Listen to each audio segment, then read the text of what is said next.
Welcome, everybody, to the WrestleMania Backlash post-show. I'm John Pollock, alongside Wai Ting. Hello, Wai. Hey, John, how you doing?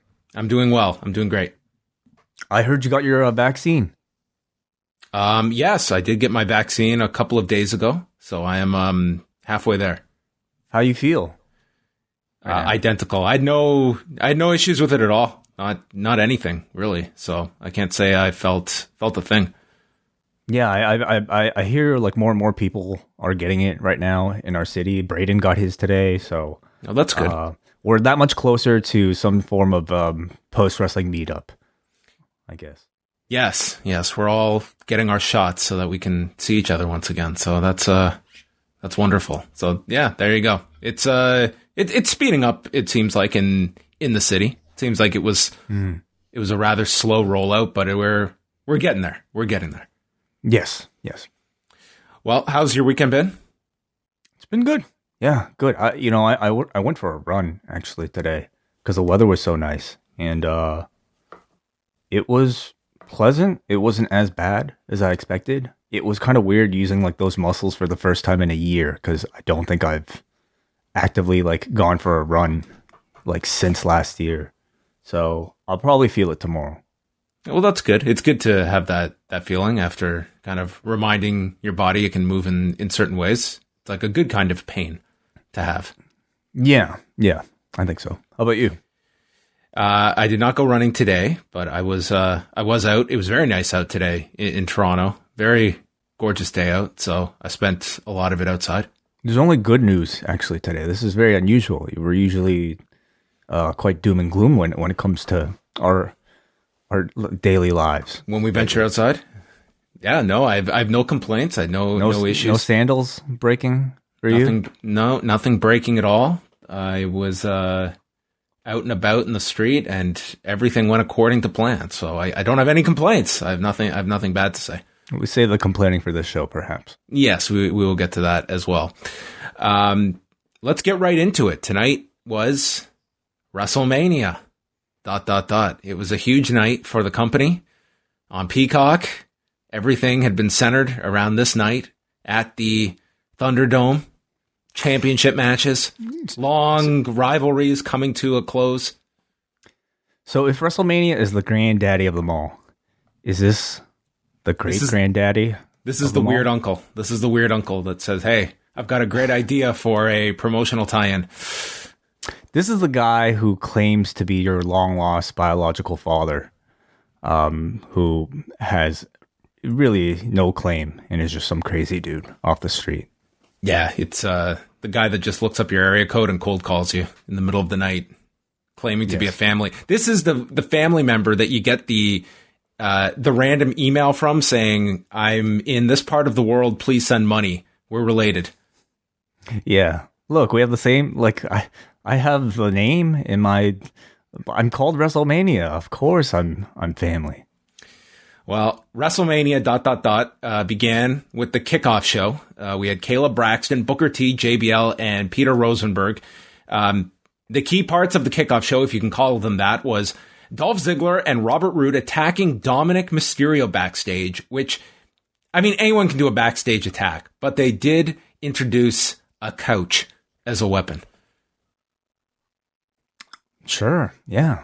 This was just a random couch laying around that still had like the wrap around it. So it was like brand new. It felt like it was right off the truck.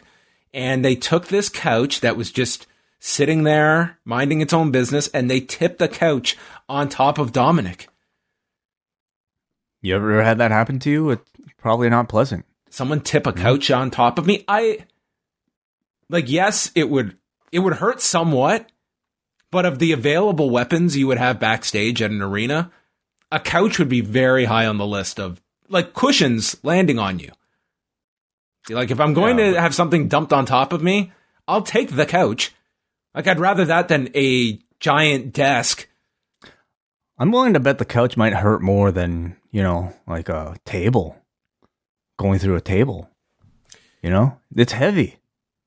It is heavy, but there is some give there. Well, I I don't think you speak from experience, and therefore I think you're really kind of belittling and minimizing the pain of this couch spot. Well, clearly it wasn't too bad because he was able to recover from this. We also got Ric Flair's Car Shield ads, which have made their way onto WWE programming, complete with Dave Marquez. Yes, he was all over the show. Yeah, they were one of the title sponsors. Yes, not big enough that we would have like some involvement of these two in any matches, because that is the grand tier of sponsorships. Sheamus then came out for an open challenge where the United States Championship would not be on the line. This was answered by Ricochet, who, it's okay that it's not a title match. I've already won. I'm here. At WrestleMania. Yes. Backlash. Yeah. The main eventer, Ricochet, at WrestleMania Backlash. So Sheamus and Ricochet had a match. Ricochet came out, and because this was an impromptu match, he was not in his gear. He was in jeans and a hoodie. Yeah, impressive. Skinny jeans. What was he doing here tonight? Just visiting? Free meal. Are you kidding me? He knows his catering pretty well by now, I would think.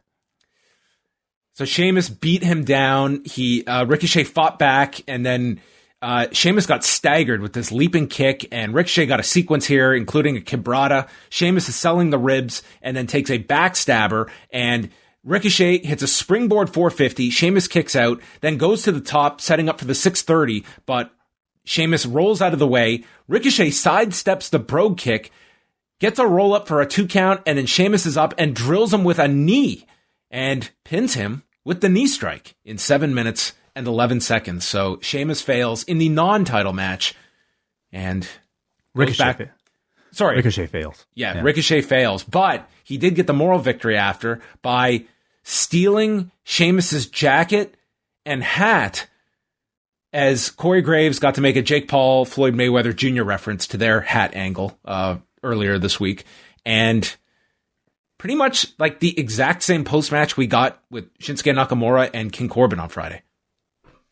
This is modern storytelling, John. You steal your opponent's clothes after taking a clean loss, and somehow you earn a rematch out of it. Ricochet knows this, so he lost the match here, but stole the man's clothes and then, dabbed, and he's on his way to getting a rematch. He knows what's going on. He knows how to get to the top here in this company. There's a lesson to be learned here. I mean, I think maybe last night had Michael Chandler just gone and taken Charles Oliveira's fight kit or something. Who cares if you didn't win the lightweight title?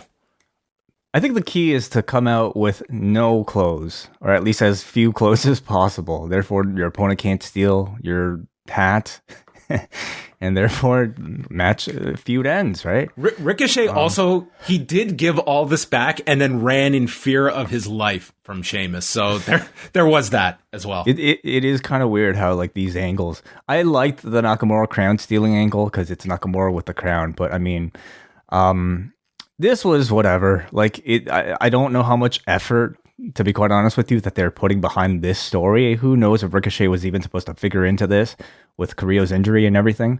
But the match itself was good. It's been a while since we had seen Ricochet, and I almost forgot how good this guy was. He had time here to have a decent match with Sheamus.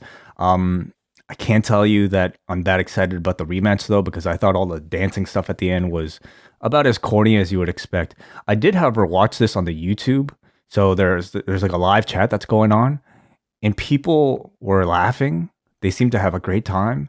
I could only imagine that they were people with like pretty bad taste, but there are people that watch the show with really bad taste, and if it works for them, then great.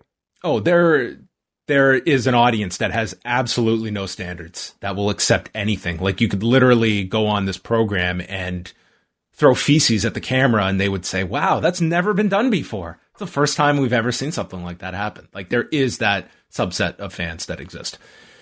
So, yes, we opened up the pay-per-view proper with a video package mixed. First, it was narrated by Dave Bautista, mixed with clips of Army of the Dead, which is premiering on Netflix. This was pretty much the equivalent of a not suitable for work warning, as WWE was giving us of what was to come. I thought this would be the extent of this, collaboration. No way. No, it was not. I do have to say, it was a really pleasant surprise hearing Batista's voice doing the narration here. He's got a great voice, and it's not something I ever considered while he was an active wrestler. He definitely developed like a great promo ability towards the end of his run, but at no point did I see Batista and think that guy should do voiceovers. But he's got me what I want. Yeah, he's come a long way. Yes, he has. He was great. Yeah, it was a nice voiceover and promising you never know who's going to show up. Well, what a bait and switch that was. Yeah. And then Adnan Virk welcomed us to the first non-WrestleMania pay-per-view to have WrestleMania in its title. I think we have made simpler joking slogans for a pay-per-view than what Adnan Virk assigned Backlash. We've accomplished it, everybody. Look at this great achievement we've arrived at. Finally, after all these years of waiting and waiting, we have the first non-WrestleMania pay-per-view to be named WrestleMania. Listen, we'll get to it later with the segment, but Adnan Virk, he, I think, is very much having fun with all of this zombie stuff. He was just having a ball on Twitter. With all of these jokes and stuff. It would not surprise me that at some point we get, welcome to Name Your Pay-Per-View, TLC, tonight, 3 hours of contractually obligated content on Peacock. You think he would have the ability to just go off and do that? No, I'm kidding. I don't think so either. On Twitter, though, maybe. Well, we opened the show with Rhea Ripley, Asuka, and Charlotte Flair for the Raw Women's Championship. And they worked this like a lot of three-ways where each took their turn selling on the floor. So we got all the different pairings together. And Asuka ends up attacking both women with kicks and hits a sliding knee on Charlotte. Flair then recovers and with both on the floor, hits a moonsault to the floor that came into some contact with them. This was largely like a backflip onto her feet on the floor, which still looked impressive. Yeah. That's the Charlotte, moonsault plancha. It's more like the gust of wind sends everybody falling. Yeah.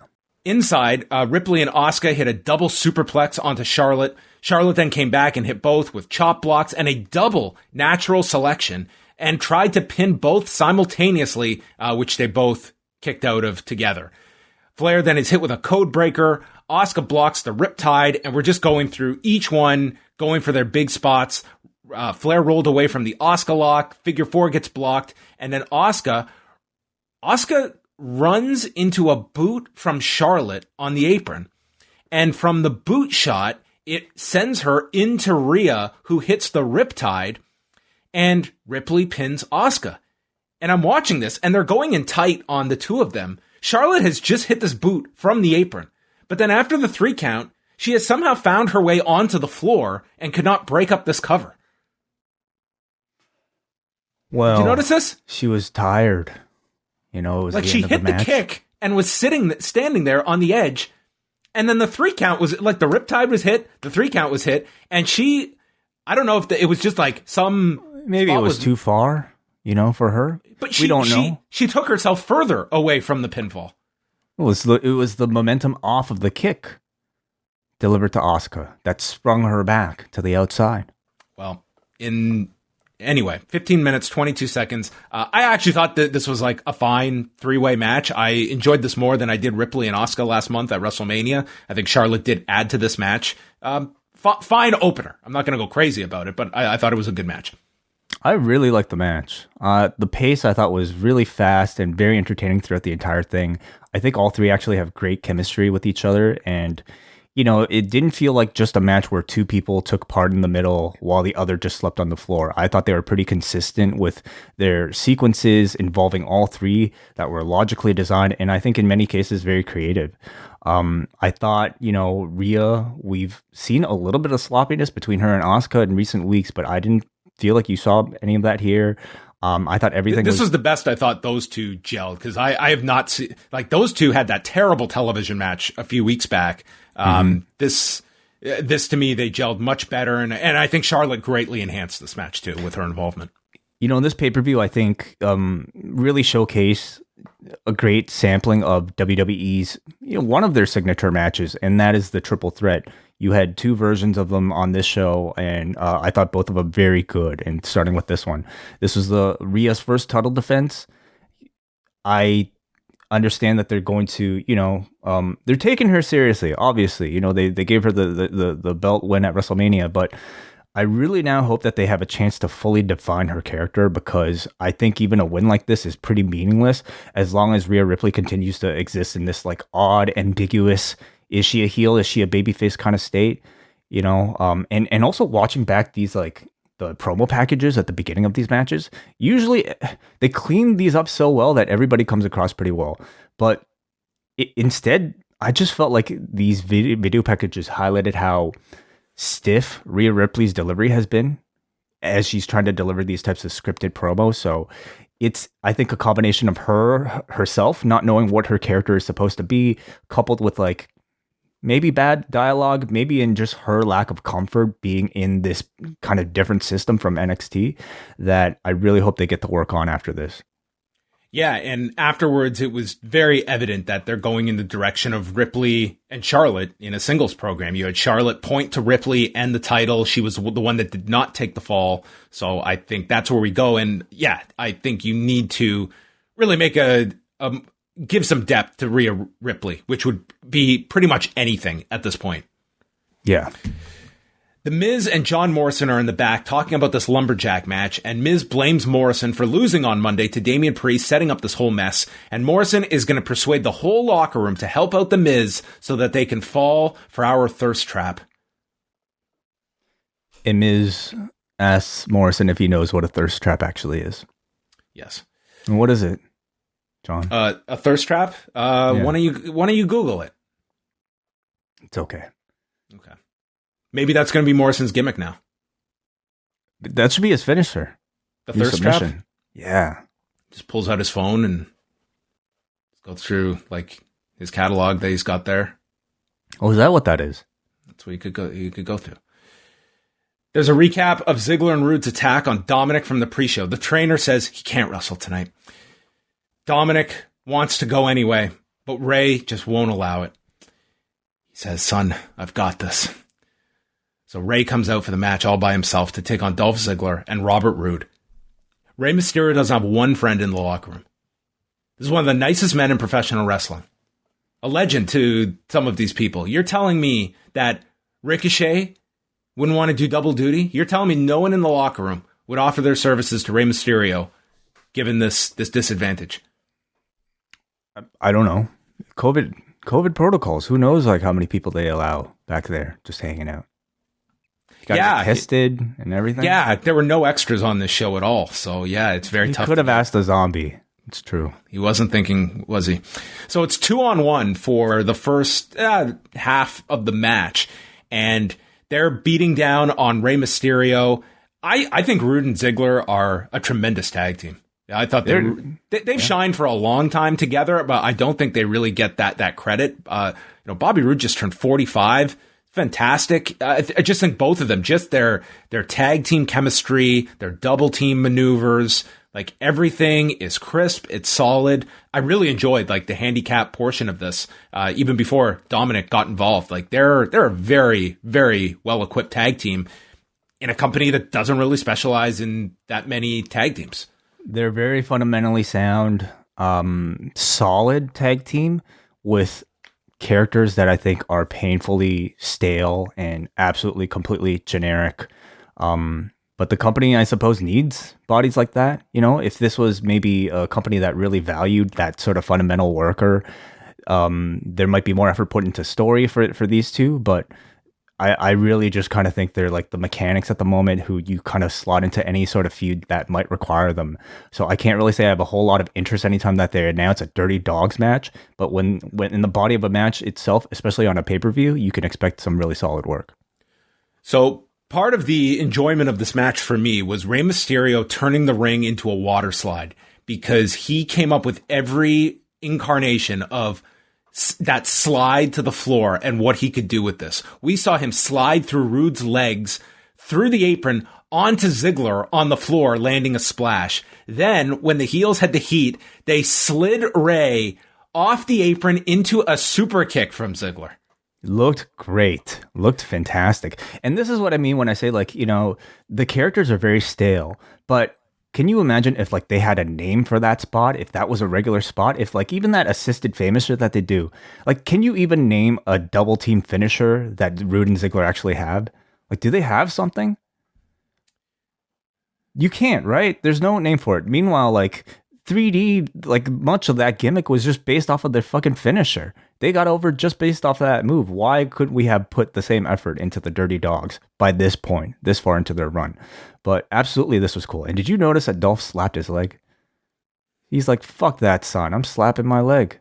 If there's one instance on this show of totally making this industry, this company, look like a complete joke, it's slapping the leg. It just exposes this industry. It took the industry back 15, 30 years. So, yeah, slapping the leg. I mean, the whole industry just shaking their head in shame. So Ray kicks out of a zigzag, and then Ray is fighting back. He hits a bulldog off the turnbuckle when Dominic has shown up. He's holding his ribs. He wants to be tagged in. And Ray's hesitating. He doesn't think he should tag in his son who's injured. He crawls to the corner, and then Dominic, the tag is made, and Ray does stretch his hand out, but you clearly heard Pat McAfee say Dominic made that tag on his own, which tells me that was definitely someone in his ear instructing him of that, because visually, it just looked like Ray went and decided to tag in Dominic. I think, so, you know, the moment I thought actually was built up really well of, like, Rey Mysterio now having to choose between whether or not he should continue to suffer or risk his son, putting his son in danger by tagging him into this match. I felt like all of that was built really well. And I think ultimately you had Ray, you know, decide, okay, I really have no choice. I have to go back, but still be somewhat reluctant. So it's not like he's, like, you know, enthusiastic about tagging. It was more like, oh, okay, I guess I have to be here now. And I think that's what maybe the announcers wanted to emphasize as well. It's like not Ray being a heartless person tagging his injured son into this match, but Dominic being insistent that he tag himself in. Dom, I'm out. You take over. Yeah. So they beat down on Dominic. He's sent into the post, but then he surprises Ziggler with a super kick. Ray and Rude get tagged back in, and Ray sends Rude into the corner. He hits a 619, and then Ray again slides off the apron into a sunset flip. It looked like these two were going to kill each other, but did finish the sunset flip, sending Ziggler into the barricade. And then Dominic climbs to the top and hits the frog splash, pinning Bobby Roode in 17 minutes as father and son become tag team champions. I thought the match was really well put together. You had a great story here. I could have gone without the frog splash, given that was the whole focus of Dominic's injury. That's true. You're absolutely right. Yeah. But they clearly wanted that because in the commentary they tied it into Eddie Guerrero and his real winning with the frog splash. Yes. Yeah. In canon, we got to put an asterisk on this win, because did he really win with his father? Not really. It's a very weird canon that Eddie is now like the proud hero of Dominic, when in television, like, if in the storyline, he was this heinous figure. You mean what, in this match? Ray? Eddie. In the storyline. Like, that's how it ended. Was like this, horrible villain that was trying to steal a boy away from his family. And now it's like, oh, Dominic must be so proud with Eddie watching over. Ah, that was just Uncle Eddie doing Uncle Eddie things. Oh, that was Eddie. Crazy Uncle Eddie. So they win the tag titles, and they would be absolutely crazy not to have these two defend them next month when the pay-per-view is on Father's Day. Oh, interesting. Okay, absolutely. That is perfect. I thought this was a really good match. You know, the story of the babyface getting injured and then coming out into the middle of the ring at this point, it is so cliched that it almost kind of makes you groan. But I thought it absolutely worked here, especially in the context of, like, the father and son relationship. I really thought, like, they built up the dynamic of, like, Ray questioning whether or not he should tag his injured son in. I thought that was really well done. It certainly seems to be, like, the most story that Ray and Dominic have had since the Rollins program. And I have to say, like, I thought by the end this was successful because I went into this match not giving a shit about who won, not giving a shit about whether or not Ray and Dominic won. But by the end, I felt like the win felt important. And now I wait to see what heel tag team will absolutely destroy them. Well, we'll get the rematch with Ziggler and Rude, probably several of them. And then I guess you have the Usos waiting in the wings at some point, if you're ready to go to that story. But that might be a while. It might be a while. I mean, especially considering how, like, we don't know whether or not they'll be heels or baby faces. Certainly, I think you're going to get some reunion because Jimmy is just, like, talking about the tag team titles a little too much to not get that program eventually. But, yeah, I wonder what sort of the heel face dynamic would be there. They were interviewed in the ring. Ray is on top of the world as tag champions with his son. Backstage, John Morrison walks up to a locker room that reads, Lumberjacks.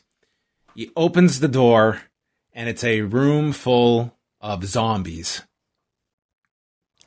Yes, zombies. So this is where we entered this portion of the show. Yeah. When did they announce? This was Monday, right? Like, we joked, like, because Damian Priest specifically mentioned in his promo, he's like, I don't care if it's aliens or zombies. Obviously by design to give people a subtle heads up of what was to come. Yes, we were going to get zombie lumberjacks. I mean, we were joking on Monday. Oh, okay, yeah, they're going to go back to ECW and sci-fi and bring in some zombies. They didn't just bring one zombie. They brought a lot. They brought a football team of them, yes. So it's first, it's Jimmy Uso walks into Roman Reigns' office and he meets with Jay. And Jimmy says they could get their own dressing room with their names on the door instead of Jay having to carry Roman's bags. Reigns appears and Jimmy just wishes him good luck and takes off. Morrison is trying to explain these zombies to The Miz, and they show a tweet from Dave Bautista earlier explaining he could not attend tonight, but some of my friends will. And thus, we go to the lumberjack match. The arena fills up with smoke as these zombies surround the ring. The commentators, including former ESPN host Adnan Virk, run for cover and go to call this match from a, quote, safer place away from the zombies. And this match begins. Take it away. I don't even know what was going on here. This was just utter stupidity at its finest. Priest hit a spinning heel kick off the top. Why you would do such a maneuver in this just complete throwaway segment? I guess let's just pause right there. Because, like, Damian Priest asked for this match. Do we know if he had any part in selecting the zombies? I'm assuming not, because why would he do this to himself? Why would Damian Priest work so hard to win the right to earn a stipulation and then decide, I'm going to fill the ring with the undead who are very just as likely to, eat me alive as my opponent. So I can't imagine he had any say here. This must have been a Sonya Deville decision, I think. Actually, Sonya Deville and Adam Pearce made a joke about this on Twitter. Oh, what did they say? With each blaming the other. Sonya Deville said that this, she said something about this like being Pearce's idea, and then Pearce had some like comeback like, of corpse it was, or something like that. So anyway. That's pretty good. Yeah, I thought Damian Priest just felt like such a goof during this segment. Last month they were surrounded by bunnies. This month it was zombies.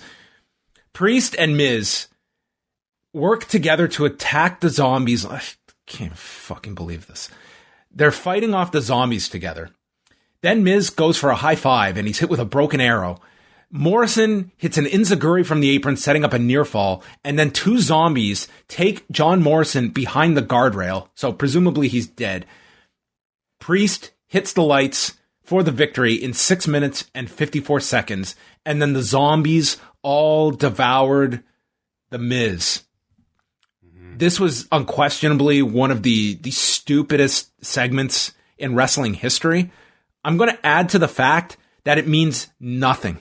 It doesn't change anything about this company. It doesn't torpedo this company.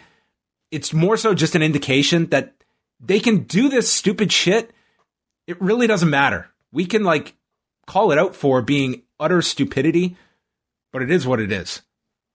Well, they made money off of this. They did. You know, They did. This promotional. was actually a money-making segment for them. You know, earlier trash. Absolute trash. You know, earlier I questioned the taste of some of the YouTube viewers when, you know, they did the Ricochet dancing thing. And I'm going to have to question my own taste because I thought this was fucking hilarious. I had so much fun watching this. It got to the point of being so ridiculous that I thought it was pretty ballsy and daring to be like, hey, we got to do this co-promotion thing with this zombie movie. Well, okay, yeah. Do you want to sneak a logo in there? Nah, let's have a match full of zombies. As if they know this audience is going to turn on this shit. They know podcasters and like reporters who try to take this sport seriously are going to absolutely hate it. Message boards are going to shit all over it. And yet they still decide to do it after all the complaints about The Fiend, about all this other stuff. And for that, I'm like, wow, good on you, man. Like, you guys really don't give a shit. That's kind of ballsy. That's kind of badass. I just couldn't stop laughing at this whole thing. And in the end, it was like, I don't take this shit that seriously. You know, it's just like, it's a fucking wrestling match with zombies. And I thought it was kind of funny. Not unlike a cheesy horror movie. I didn't find any of it funny. Like, I just thought it was, okay, it's a well-lit scene with people playing zombies. Like I didn't. That's hilarious in a wrestling. Like it was so ridiculous. But yeah, it's not going to be for everybody, and it's not even for me. But like, I find some sick enjoyment out of it. Well, that was that segment. So yeah, Damian Priest is a superstar after this. It's a launching pad for the man.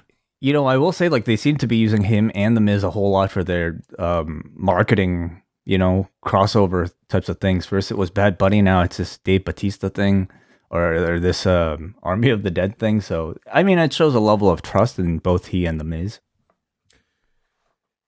Then they announced next month will be Hell in a Cell on June the 20th. So they are moving Hell in a Cell up from the usual month of October to June. And pushing Money in the Bank back to some other point. Yeah, so I don't know what matches you're going to go to Hell in a Cell with next month. I mean, this was...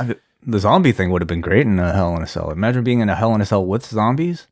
Kind of defeats the purpose of being in a cell, but sure.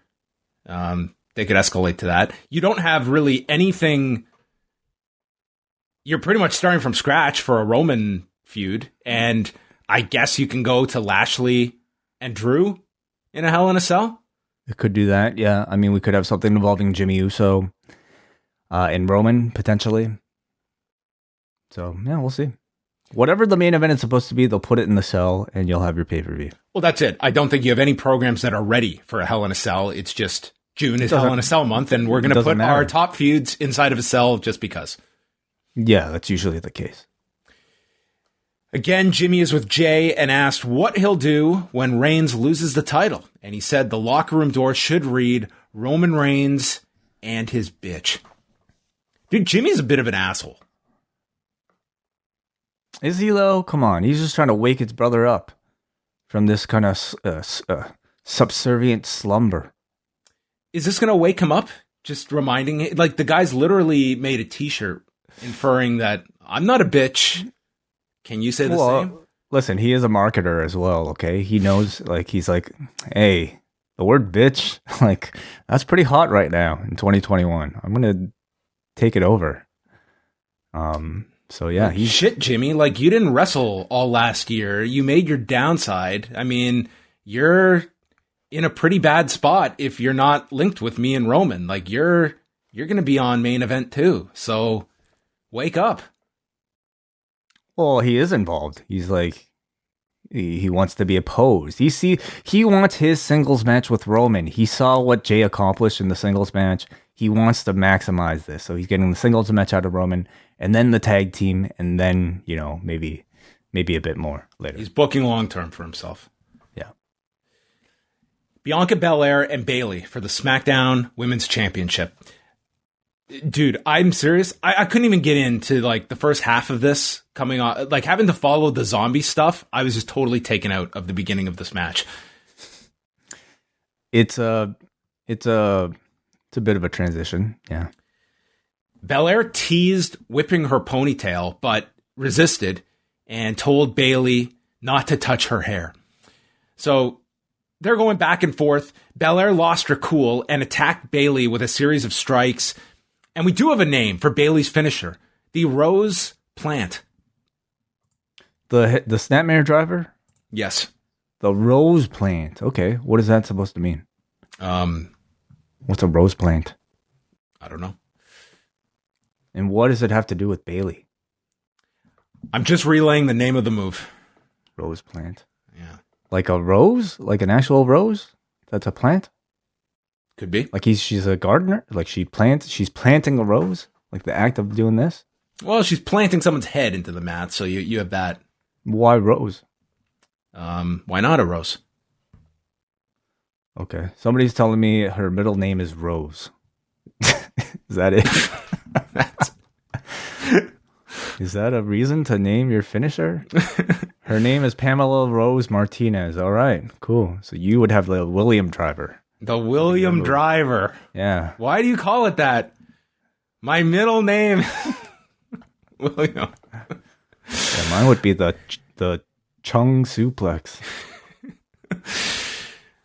They go to the floor. Belair was sent into the post face first, and then Bayley goes for a dive, and Belair's out of the way, so Bayley just crashes to her death here on the floor.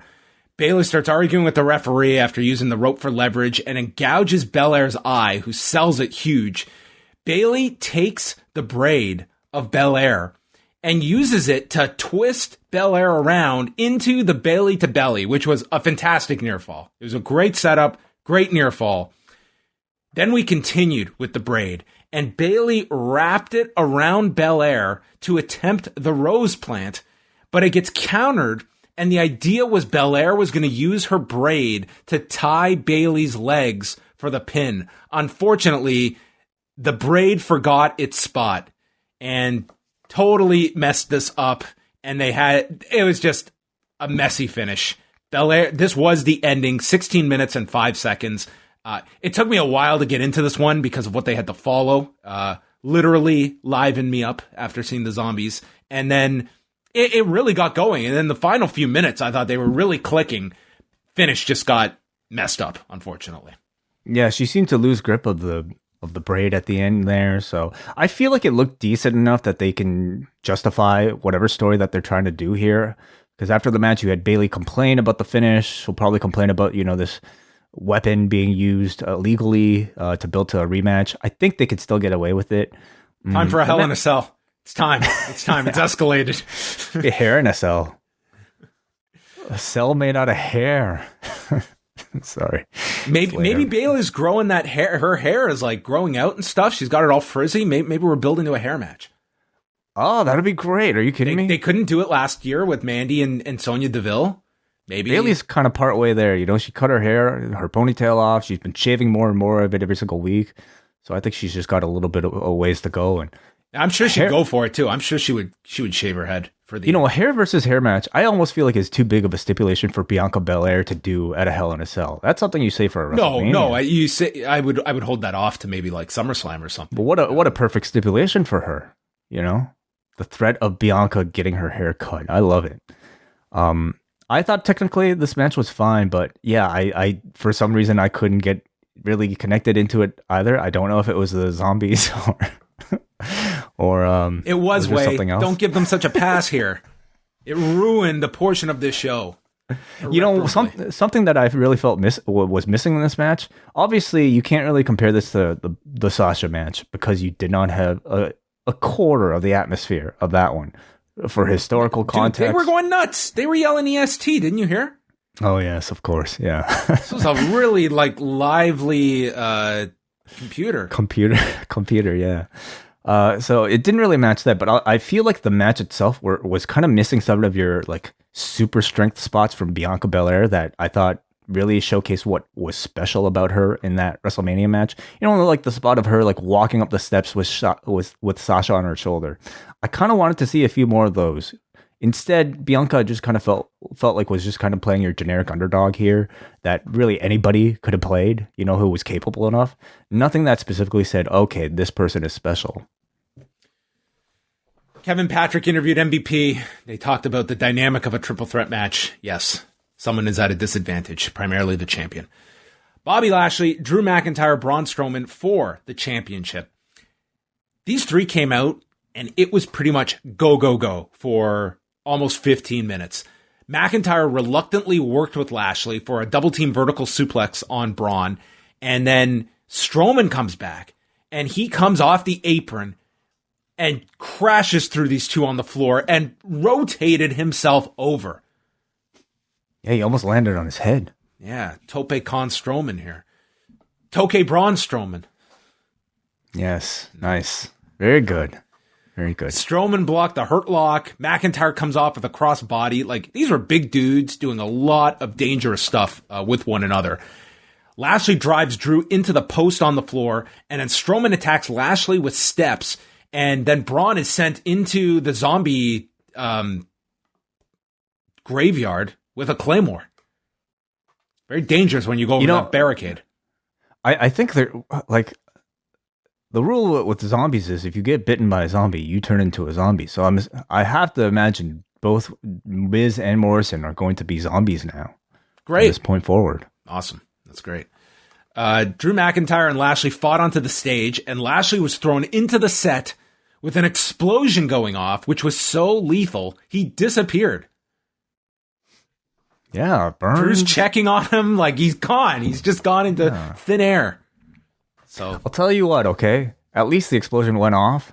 And like after seeing a couple of like pretty sketchy, not so great stunts on AEW thus far, I have like appreciation for WWE even like pulling off something like this and making it look, timed well and making it look good on TV.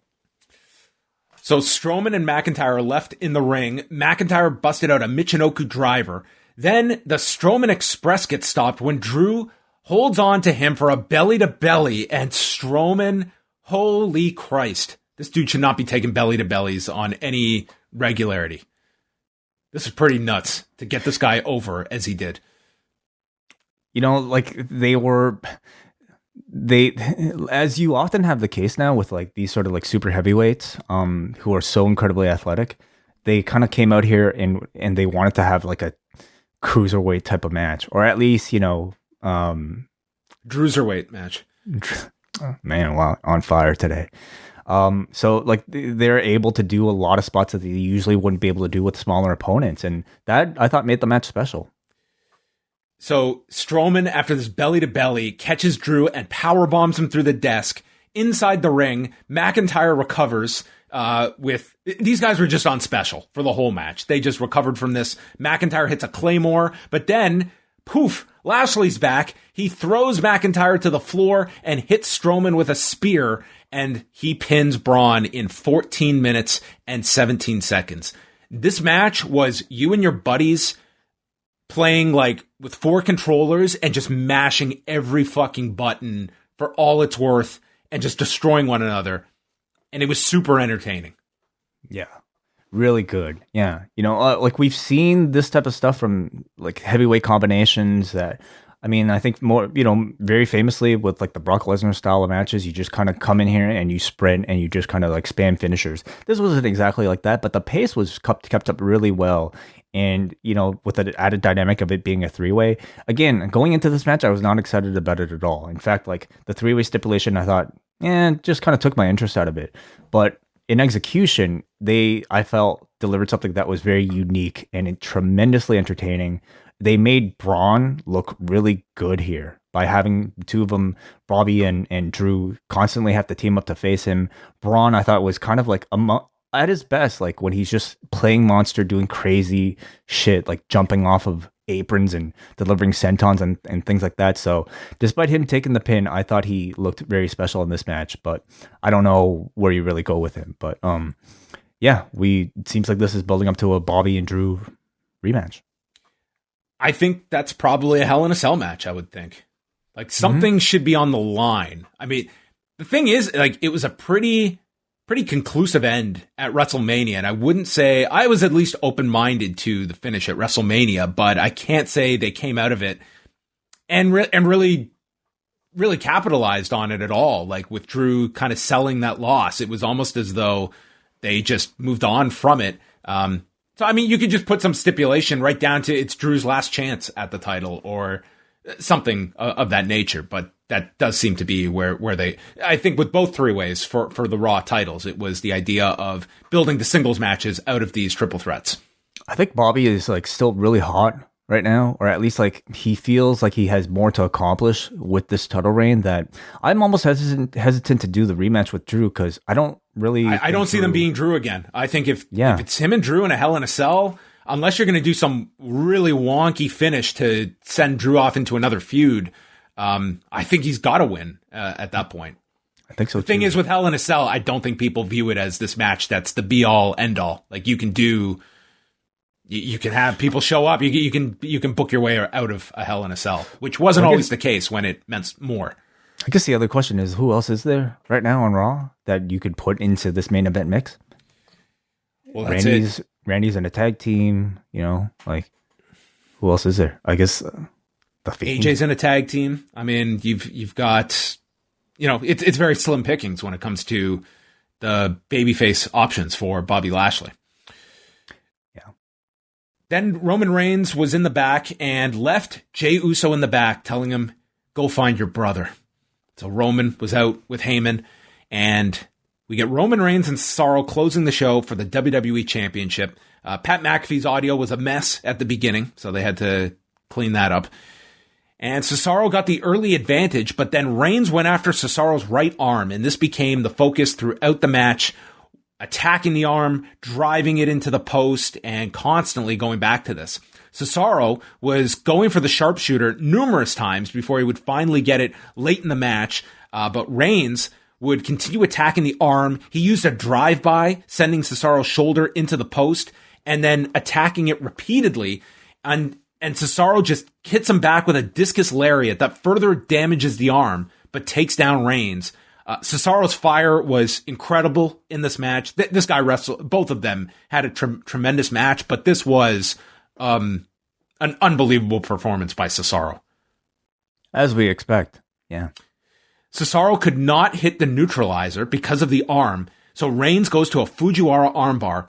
Cesaro is able to counter out and flies off the middle rope with a corkscrew uppercut attempt that is met in midair with a Superman punch.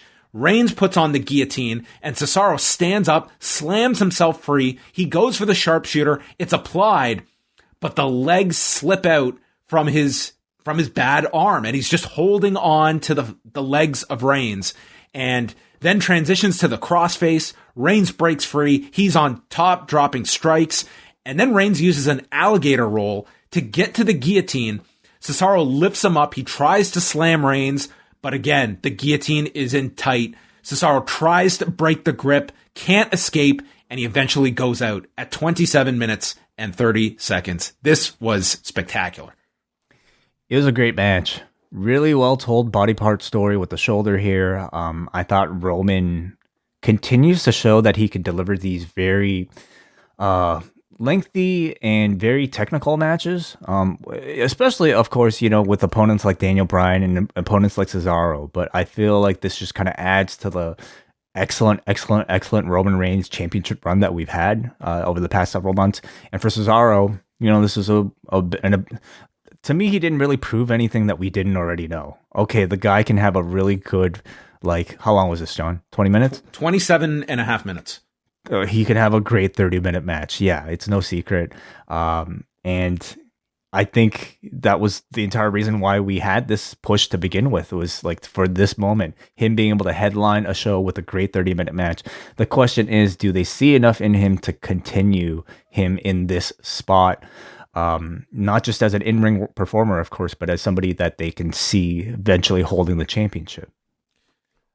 I'll reserve this one time for this show. This is the had there been a live crowd match. I think in an arena, this probably tears the house down, and Cesaro is made at a totally different level. Absolutely. Like the Daniel Bryan type of like sentiment of like the audience really getting behind somebody is something that Cesaro would greatly benefit from, that you would expect might occur in a situation like this. Daniel Bryan doesn't happen in a pandemic. Very good point. Yeah.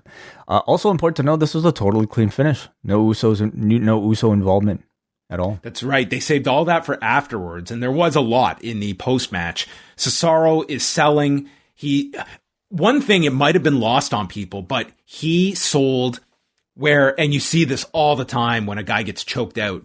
He's out cold from the guillotine, and then as he regains consciousness, it's like he's shocked. He doesn't know what's going on. They didn't pay attention to it, but it was fantastic. Fantastic, realistic selling of a choke if you've ever been choked out. Yep. Jey Uso comes down, and he super kicks Cesaro, and pretty much he's showing off for Big Brother here. And then Seth Rollins comes down. He's got to ditch these suits. This suits, somebody, like, he thinks, man, I'm such a great heel with these suits. They're fucking terrible. Just stop the suit gimmick. It's awful. Isn't that the point? No, it makes him look like a clown. And he's not supposed to be a clown. Not in this role. What is he supposed to be? A heel. He's supposed to be a top heel. Yeah. I mean, it's his thing right now. He looks like he's going to a children's birthday party to fucking make balloon animals. Maybe he's going to do that. Well, it's going to be part of the gimmick. Well, that's the only pop he's going to hear. Seth comes out and he confronts Roman. And this was nice. They had like a serious face-to-face before Rollins just smiles and goes to attack Cesaro. So they're certainly planting those seeds for Reigns and Rollins at some point down the road. Yeah, interesting. Okay. And as a team or as a match? Because I mean, he's still very much. I think you can get both out of them, but I think ultimately that is a singles match down the road. I really want to see the team up first, but yes, like a mini Shield reunion bit, just with the story based off of their entire history, I think would be really good. Now, does that fit in with the whole Jimmy Uso thing? Maybe it does, especially if they're going for the tag team titles. But well, and again, like it's a very like, who do you have for Roman Reigns? Like that's going to speed things up. Rollins attacks Cesaro's arm with a chair, including wrapping the arm inside the chair and drilling it into the post before laying him out with the stomp. So it looks like we're going to revisit this feud. Like, this was not building to Cesaro getting another match with Reigns. We're going back to the well of Rollins and Cesaro. That just feels like, man, we were there and we did the feud, we did Mania, we did the TV blow off, and we're going back to it again. I didn't really understand this, like you spend all this time on Cesaro to try to get him up to this level. It is definitive that he is able to beat Seth Rollins. So for them to go back to this, I can't really imagine the reason why, unless it is for Rollins to get his win, to put Rollins back up on that certain level, which I think would be disappointing because you waste a lot of that work. It's not a match I'm looking forward to again. It's a good match, yeah, but I've already seen it 2 times. Not really thrilled by the feud itself. So I imagine maybe you build to a TV main event, but like for another pay-per-view cycle, it's a little much. Hell in a Cell. It's time. Hell in a Cell. I guess. All Hell in a Cell matches in June. Top to bottom. Yeah, okay. With zombies. I hesitate to give this show a thumbs up because of one of the worst segments in company history. But I really love the format of this show where it was 6 matches plus 1 on the kickoff, 3 hours. The relevant matches got more than enough time. And it wasn't a bad thing either. Like, I didn't feel any of the matches dragged. Priest and Miz, thankfully, only went 6.5 minutes. But man, those last 2 title matches were spectacular. The women's 3-way I thought was very well done. I thought the SmackDown tag title match was very well done. This was a very good show, save for a wretched segment. I think this pay-per-view follows a very similar story to all the other WWE pay-per-views. The bill is usually weak to very terrible. I had very low anticipation for this match on paper. None of the matches really sounded that interesting to me. But in ring, it was a very solid show. And, if you're one of those WWE fans at this point who only watches the pay-per-views, I think you'll get great enjoyment out of this. There were some very good 3-way matches, a fantastic main event with Reigns and Cesaro. And you know what? For the spectacle and for the discussion, watch the stupid zombie thing. You might actually like it. All right, well, let's go to the forum. And tonight's show got a 5.56 out of 10. Everybody who's in the Zoom room right now, we want to thank all Double Ice Cap and Espresso patrons who tune in live every pay-per-view for our live post shows. So if you guys have anything to say, raise your hands right now. We can get to some of your calls before the end of the show. Would you like to do that first, John? Maybe we start off from Rory. Rory, how are you doing? What did you think of WrestleMania Backlash? Well, I'm just gonna focus on I'm not gonna focus on the zombie match, because that was a bit too much for me. That was just like, why? But for me, I am still so surprised that they're giving Bobby this run. I was so surprised that he retained tonight. That was the biggest surprise to me, all up. Well, they had me a little bit. They had me a little bit with Cesaro. There was a time there where the hope spots, they were just so well done that I'm just like, no, they're not going to swerve us like this. They're not going to really give it to them. But all up, it was second half was fantastic. The triple threat for the Raw women's match, no, just wasn't invested in it to begin with. The last two matches were so good, were so amazing, and I do hope they look at Cesaro and don't just go back to Rollins. I do hope that they. I know the IC title will be a bit of a knockdown back to their usual sort of rigmarole, but I just they're gonna give him something. I just hope they give him something worthwhile, and maybe down the road, maybe towards the end of the year. I don't know. I don't know. But all in all, not a bad show. All right. Well, thanks, Roy. Thanks for the call. Appreciate the thoughts. Let's go up next to Nick. Nick, what did you think of Backlash? What's going on, guys? Happy Sunday. Happy Sunday. Yeah, I mean, I thought this was... I completely agree with everything you guys said. I thought this show really delivered on the in-ring following a pretty lackluster build that I wasn't super invested in. The Cesaro and Reigns match was just so spectacular. And I was talking with one of my friends on a Zoom that we were having to watch this show. Just if Roman, it's pretty clear that Roman is going to keep this title for the foreseeable future, probably into next year. Just if he can keep this run going and elevating people the likes of Cesaro, and I know Kevin Owens was already in the main event scene tangentially, but just having quality main event, 3 quality main event matches with him in a row, amazing main events with Edge and Daniel Bryan, etc. Just how in the where he's going to go down in just the pantheon of great wrestling champions, when this run with Paul Heyman is all said and done. And just some of the technical wrestling in that match and the selling was incredible from Cesaro. My shoulder hurt by osmosis watching that match. The zombie thing, I didn't find it to be like super offensive. I can understand why people really disliked it. I just thought it was kind of there as a clear promo for a movie. I don't know. It was definitely did not belong on like a WWE pay-per-view, but I also just like, I was just like, okay, I can kind of tune out and do something else, not watch this and come back and resume following it. But I can understand why some people would leave a bad taste in some people's mouths. I have a sad admission to make on the Seth Rollins front, and that is that I own the shirt that he was wearing today. And then there was another suit that he has. I think it's like the green one that I actually own. And so on behalf of all of the odd suit wearers in the world, myself and Seth Rollins, I want to apologize because I would never in a million years wear those suits on TV, especially if I was a dastardly heel like Seth is. My question is, it was interesting watching the video package for the Roman and Cesaro match, and it was weird because Cesaro wasn't really like featured in it. It was mostly a video package for the Jimmy Uso and Jey Uso story. So I wonder if you think at Hell in a Cell we're going to get Roman versus the second Uso brother in Jimmy, and where you guys think that story could go, jettisoning off a Jimmy Roman feud on SmackDown. It's as viable an opponent as anyone else because there are no other options.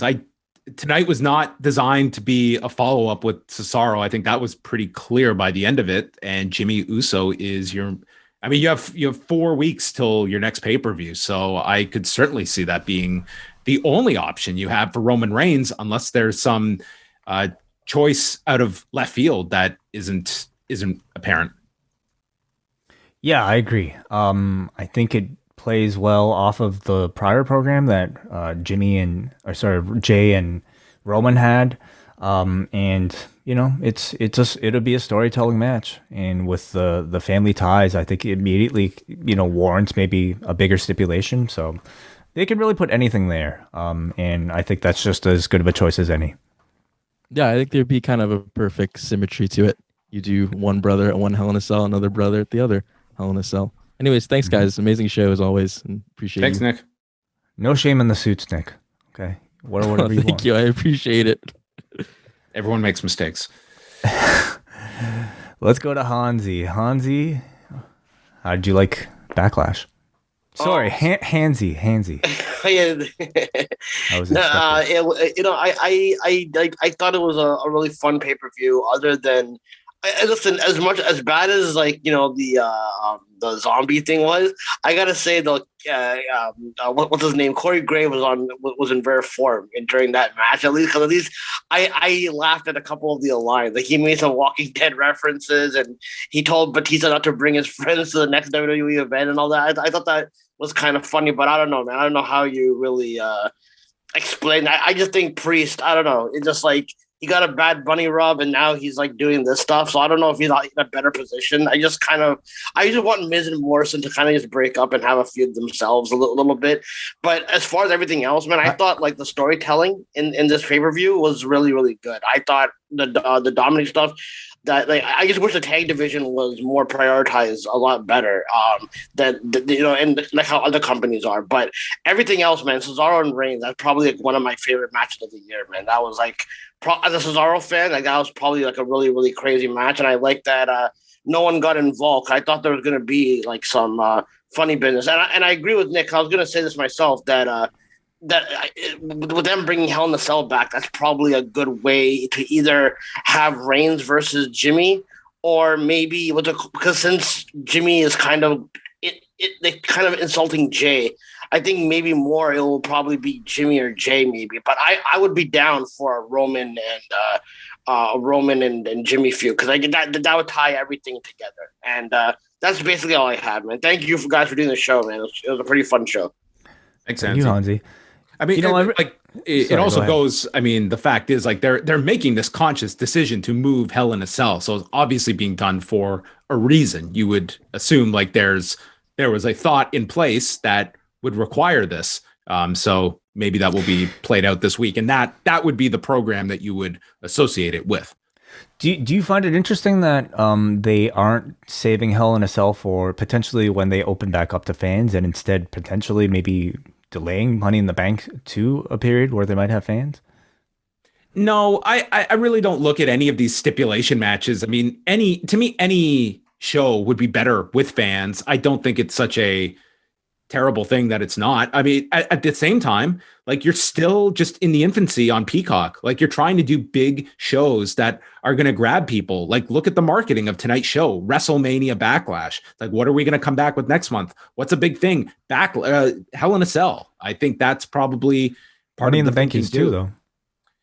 Yeah, but you don't have to do Money in the Bank immediately. I don't think it's one where, I mean, Hell in a Cell, you could honestly argue it, as a spectator, I think it's actually a hinder. Like, would you want to go live to see a Hell in a Cell? Like, it's not the easiest show that you want to watch through those red bars for the whole. But it's a spectacle of seeing that thing in person. You, John, you just recently talked about the Triple H Undertaker Hell in a Cell being one of your favorite experiences live.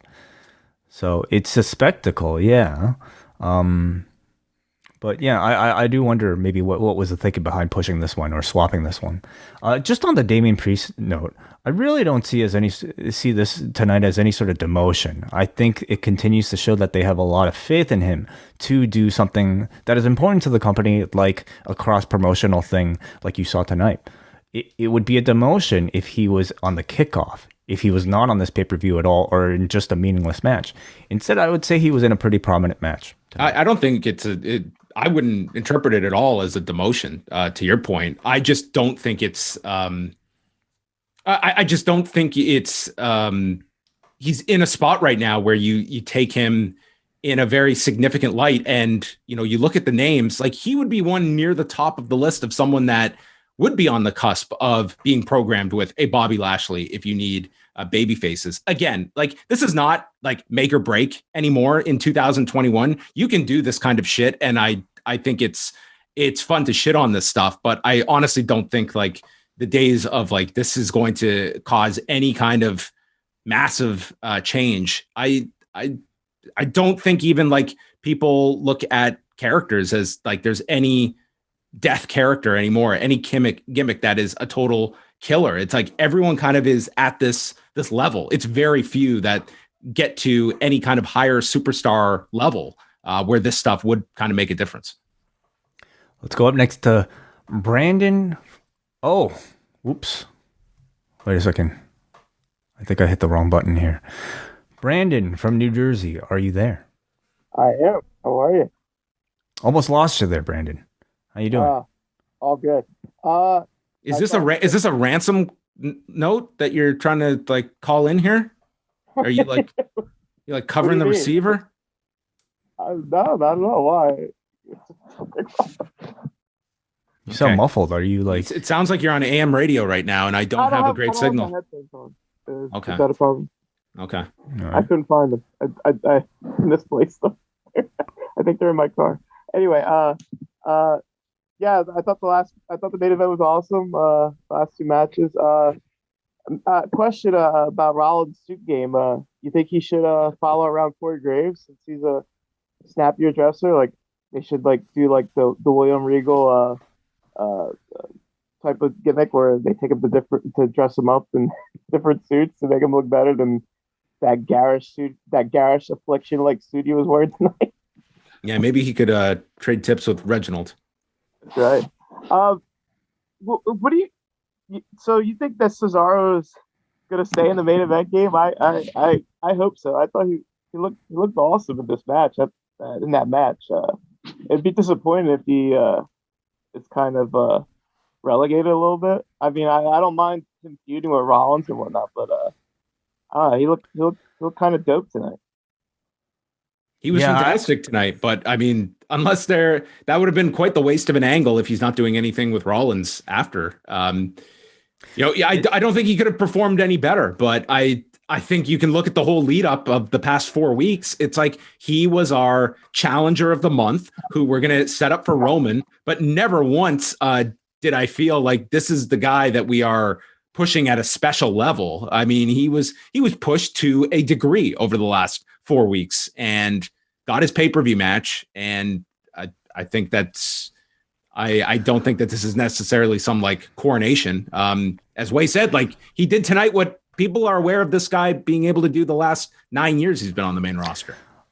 I feel they've successfully elevated him maybe from like, tag team, like perennial tag team wrestler level to maybe a Kevin Owens level now, where you can, justify him being constantly kind of being pushed into like the IC title mix, maybe TV main event level mix. But I don't see him as a contender for the championship as long as Roman is around. Because number one, they've already told the story.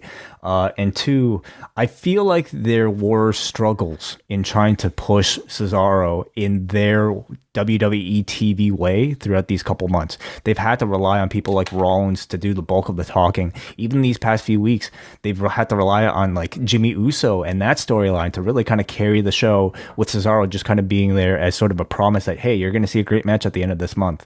And I don't think that's enough for somebody for a championship reign in their Remember that one night they fell in love with the UFO and reminded us over and over and over again? What the fuck happened to that? You're absolutely right. Yeah, why didn't we see the UFO tonight? What was the point of reminding us about the UFO that entire time? I don't know. They did such a great job coming off of WrestleMania, showing you all those clips of the UFO to expect it. Like maybe not every match, but like tonight, for instance, nothing.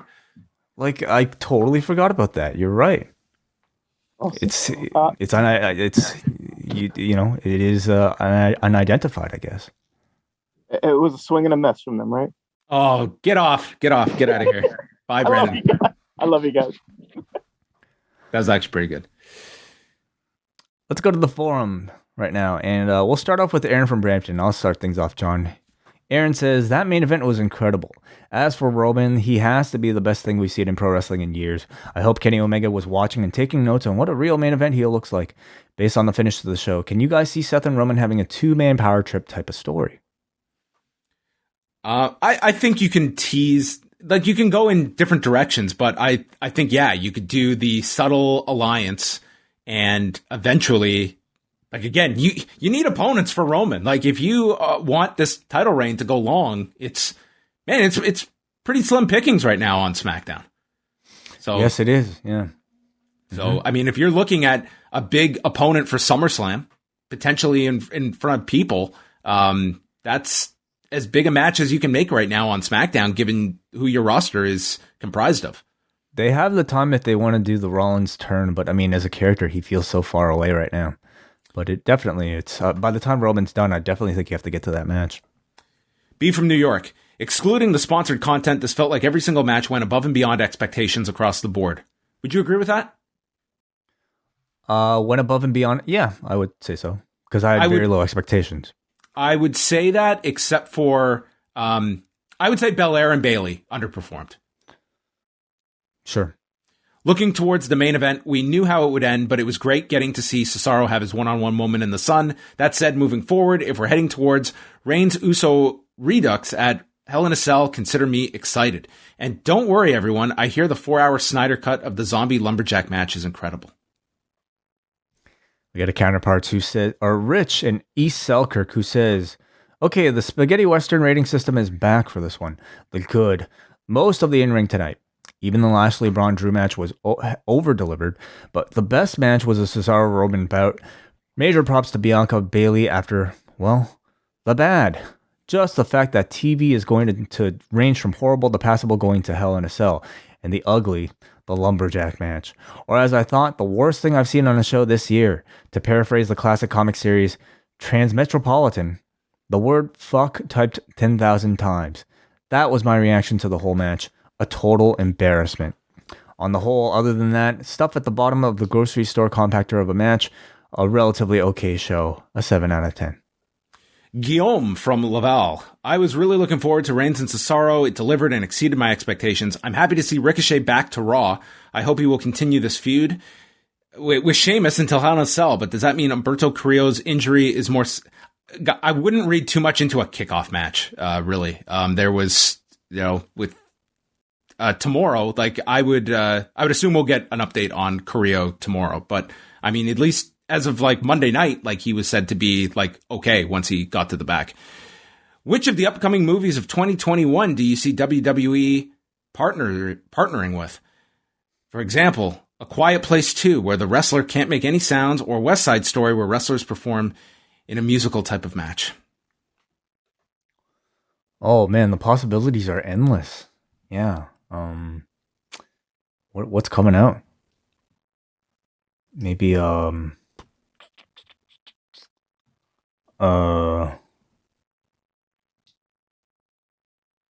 don't even know what's coming out.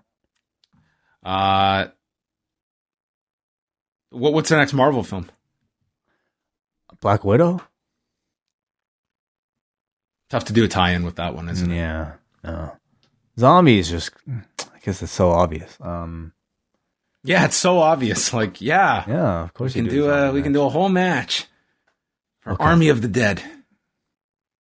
Everybody in the chat room is saying F9 with cars. Yeah, car match. Garage match, that type of thing. Yeah, that sounds awesome. Finally, Kate from Montreal, who did a great job joining me on SmackDown this past week. WWE's lower tier pay-per-views always seem to over-deliver. While this won't go down as a classic, I think that there was some enjoyable stuff. I really liked both of the triple threat matches for how energetic they were, and I thought both had good moments of creativity to get to their finales.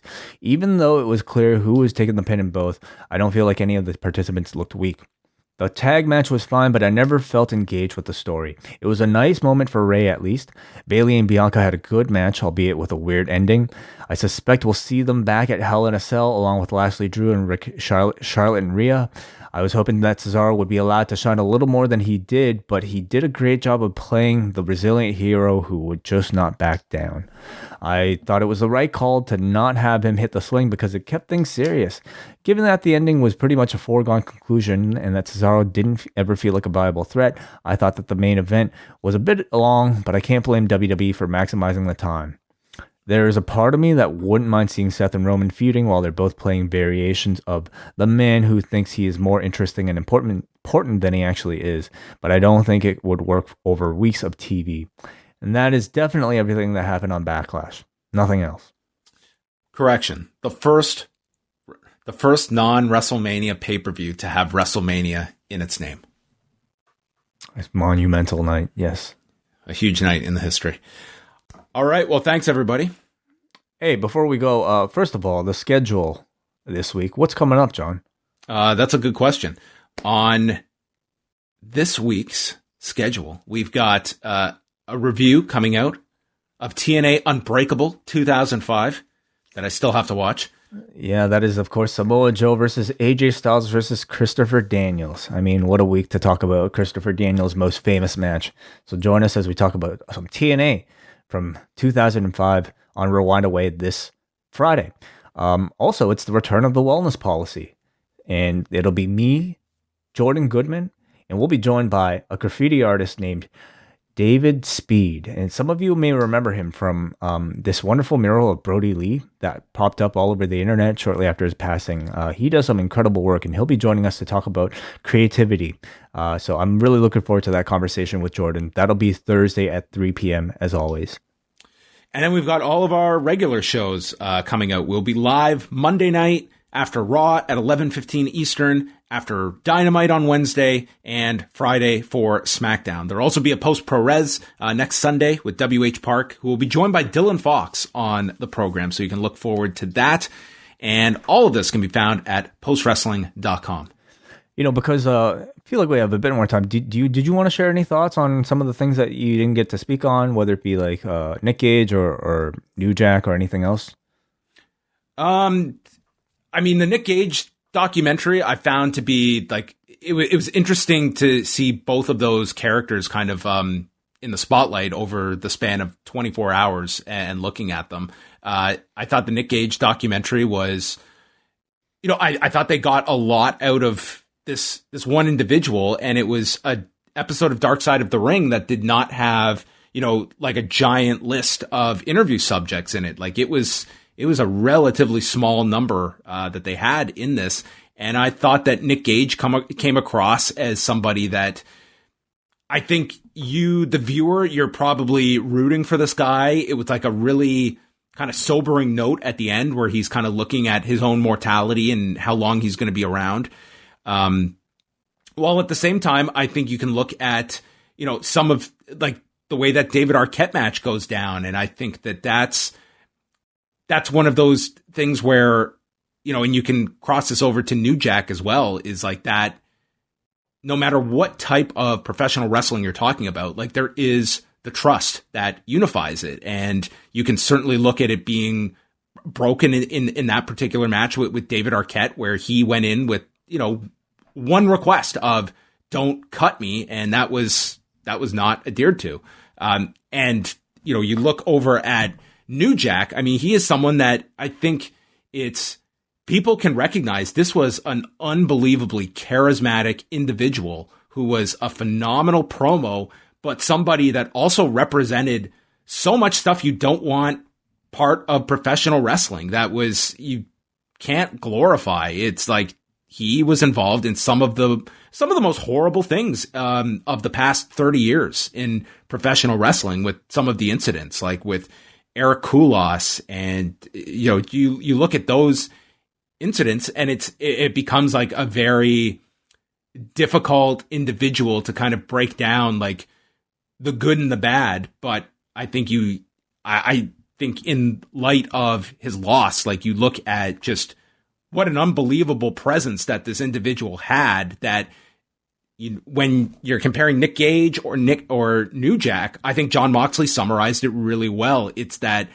all of this stuff that people do, whether you're a guy that is trying to do the most spectacular moves or be a better promo or whatever it is, it's to forge that connection with your audience. Like, that is the end game. And you can do it in front of 300 people. You can do it with 30,000 people. But there was, especially with Nick Gage, like this endearing quality of somebody that pretty much has put his life out there for everybody to examine and see.